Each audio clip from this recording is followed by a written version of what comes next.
to lock down an elusive ceasefire in the Gaza Strip that could diffuse tensions ahead of an anticipated attack on Israel by Iran and Hezbollah. However, hopes for a breakthrough are dampened after Hamas announced it would not directly attend the peace talks. Israel confirmed that its delegation will attend the peace talks with mediators from the United States, Egypt and Qatar.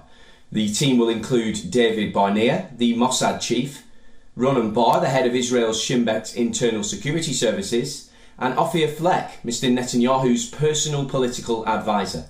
CIA Director William Burns and Envoy Brett McGurk will represent the United States at the talks.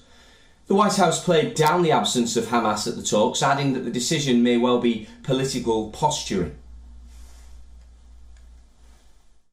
There's always a lot of public posturing in advance. We've seen that before. It's not new of these talks, and I'm not going to certainly weigh in on any of that, just like I'm not going to discuss the details of the negotiation from this podium. We do not negotiate in public, so we're not going to do that. Arab officials also downplayed Hamas's absence, telling the Times of Israel that the group is still willing to meet the mediators immediately after the talks. According to officials, even if Hamas does not directly take part in the talks, its chief negotiator is based in Doha, and the group has opened channels with Egypt and Qatar.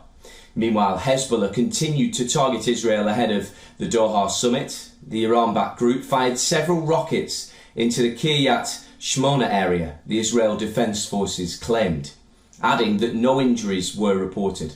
This came hours after Israel carried out an airstrike in southern Lebanon. The IDF claimed 2 Hezbollah operatives were killed in the attack. US President Joe Biden and Vice President Kamala Harris were briefed about the developments in West Asia ahead of the talks. And also US Secretary of State Antony Blinken held phone calls with top Qatari and Egyptian officials. Republican presidential candidate Donald Trump spoke on the phone with Israeli Prime Minister Benjamin Netanyahu. Trump encouraged Netanyahu to agree to the mediated deal with Hamas, reported Axios, citing sources.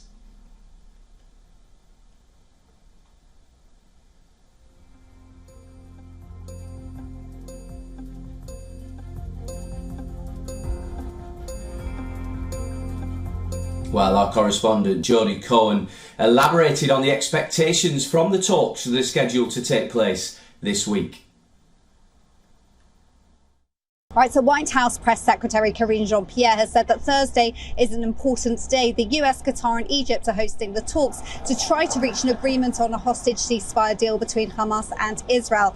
Iranian officials have indicated that the deal could halt or put off their strike on Israel if it's reached. US President Biden has also said that he expects the strike to be pushed off if there's a deal, and suggested that a ceasefire is the best way to avoid an escalation in the region.